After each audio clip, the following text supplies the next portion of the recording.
Ladies and gentlemen, Chris Waters here, and thank you so much for sticking with us during our epic Day 2 live stage show here on Stage 1, GameSpot's booth at E3 2013. This is our penultimate demo of the day, and it's for a little game called CounterSpy.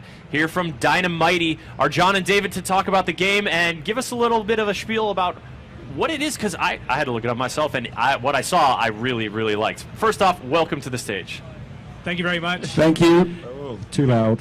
There you go. You get a little calibration, you'll figure it out. CounterSpy, we're going to show some gameplay off in just a second, but set the stage for folks. It's the Cold War, the height of the espionage realm. So, I mean, CounterSpy, yeah, it's an action espionage game set during the Cold War, and it's kind of really born out of our collective love at Dynamite of kind of all things 50s, 60s era, early Bond, Man from U.N.C.L.E., Mission Impossible, like all that kind of awesome entertainment that we kind of grew up on watching as kids. High stakes, and also a certain amount of style, right? Those guys you mentioned, they're all the protagonists of those things, very slick. Definitely going for style, you know, and visual style as well. If you look at the visual design that was coming out of that era as well, like super awesome graphic stuff, like Saul Bass, things like that. Those are the sort of stuff that we get really excited about. So, set in this world, what kind of experience did you guys want to create with CounterSpy? What's the player experience going to be? So, it's definitely more of an action game. We have little bits of kind of gentle stealth as well, but it's very much an action game where you're sneaking into bases, sabotaging items in the base, all with the goal of taking out a big missile that's about to launch under time pressure while you're sneaking in there. There's a lot of big missiles about to launch around that time, aren't there? Big missiles. All right, well, let's give folks a look at the game in action, because I think that, you know, seeing this game in action tells you so much about it and about what, you know, what kind of experience you guys are trying to create. So set the stage beyond, you know, this is a base where a big missile is going to launch. Who's this guy?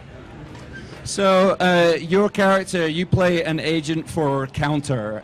Counter is sort of a non-government agency.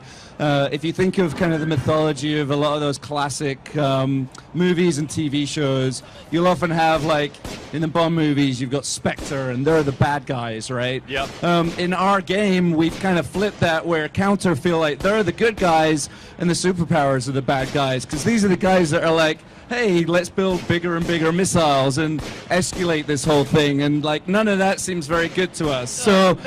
Maybe we should not do that. We right, should exactly. Stop people from doing that crazy missiles thing. Bad. Yes. So in the game, your goal is to go infiltrate, raid military installations, missile sites. You'll have a countdown that's counting down to launch, and you have to get to the missile before that launch time. Sabotage the missile. That's kind of the core objective that you have. All right. And you're going to have to fight your way through, clearly, some guards. Yes. Just to clarify, John's having a little trouble with the controller on stage. We've actually got it linked through this crazy connection back to the room, so there may be a little bit of a hiccup in terms of control. But yes, the peril of live demoing. So what could go wrong? I'm not sure if that is anything we can do about that. 7 controller sync issues. But while we sort of try to fix that, tell me if this art style is inspired by that. Yeah, let's switch back to the stage here. This art style is inspired by the art from that era, by that sort of slick, like not quite austere, but very stylized, that look. Yeah, and it's really, so we're a pretty small studio. A lot of the people there worked at companies like LucasArts or in Pixar. So our art director was 16 years at Pixar. So there's definitely... Not what you would call a small studio. Well, no, but once upon a time they were small. They had big dreams. Very true. But that's actually, you can kind of see the influence, obviously, like, again, great movies like The Incredibles, which, like, who doesn't like that movie? People with no souls and black hearts. And yeah, and like having a strong visual style is something that we really want to do with all our games, you know. And this is something that we've definitely put a lot of kind of love into the game to really kind of give it that distinctive look. Also, in terms of sort of the overall tone of the game, like we're not making a piece of history. We're making kind of an irreverent game. We've got our own mythology. Yep. So we wanted to really sort of push the style to accentuate that. Okay, so the gameplay is working again, as you can see. Oh, yeah. One of the things that we think is interesting with this is you can see here is, although it's a side-scrolling game, we have these moments where when the agent goes into cover, we can kind of pop the camera around, give you a bit more of a 3D look, and that really, for us, it sort of opens up the space. It allows us to kind of use the environment in interesting ways, whilst sort of maintaining the kind of like the accessible gameplay that you get from, you know, a side scroller where you're not like, okay, I'm moving my character and I'm moving the camera at the same having time. to shoot and stuff like that. Yeah, but it does sort of imbue it with a little bit of that kind of dynamic camera appeal that not only just showcases the cool art style, but also, yeah, livens up the game experience. Yes. All right, Couldn't put it better myself. So you've got an elevator key. You're going in this elevator here, and that makes me wonder about sort of your path of progression throughout these levels. Is it a pretty linear experience in terms of the challenges you guys set and the way you script the environments, or does the player have a bit of a freedom of choice? So, the levels themselves are fairly small. They're designed, you can play through them in about 5 kind of minutes or so. They're designed, it's somewhat in a linear way. Your goal is pretty one-directional. It's like get to the launch site. Yeah. But along the way, you'll get you're not little... there to see sights. You're there you're there to sabotage. Do your job, agent. But along the way, you'll have little kind of areas where, like, for example, this room where John kind of went off track, explored a little bit and found another room where he was sabotaging some computers, and that's actually one of the ways you can kind of aid your progression in the game is the more mayhem you cause in terms of blowing things up and just blowing up computers, things like that, you'll actually delay the countdown, buy yourself some more time. Oh, okay, yeah. In addition to which, there's this sort of outer loop aspect of the game where you're collecting blueprints, top secret plans, things like that. The more blueprints you collect, your complete sets, that's how you kind of unlock the cool secret agent experimental weapons. Ooh, experimental weapons, I like it. Yes, that's a little tease. A little tease, so no examples of experimental weapons to share? That's why it's a tease, yes. That's why it's a tease. I want to talk about this timer because it's clearly ever present and a big part of the mission. Do you cut it close? Are you usually escaping with less than a minute time? So you're looking at a very E3 friendly amount of time here. Oh, We've been course. demoing this game all day, and when we're demoing and talking, we didn't want to be like, oh, I'm having a conversation. Oh no, I ran out of time. But yes, the goal is to kind of really exert that pressure, and it ratchets up over time. So consecutive levels, you'll be like, really, if you want to get there in time, you're going to have to kind of go off the beaten track and cause more mayhem. Try and delay that launch. You will need to delay the launch. Increasingly, as you get further into the game, yes. You guys, now this also thrives on mobile. We're playing on a PS3 right now. Yes. But actually, Werner is setting up to do a camera shot of the tablet. I think maybe we could bring that back into the booth where he's playing. Or we could bring John back here. But we'll wait till this mission is finished. We'll take a look at the mobile in just a moment. Yeah, and I could talk a little bit about the mobile while John makes his way back here, if that's helpful. Well, it seems like John still has his work cut out for him here as the clock true. ticks down. He has to stay on target. Now, I've seen at a few points here the choice, maybe not choice, but the challenge to maintain stealth. That can be, this guy could have just gotten blasted in the head, but he came up and did a little stealth kill.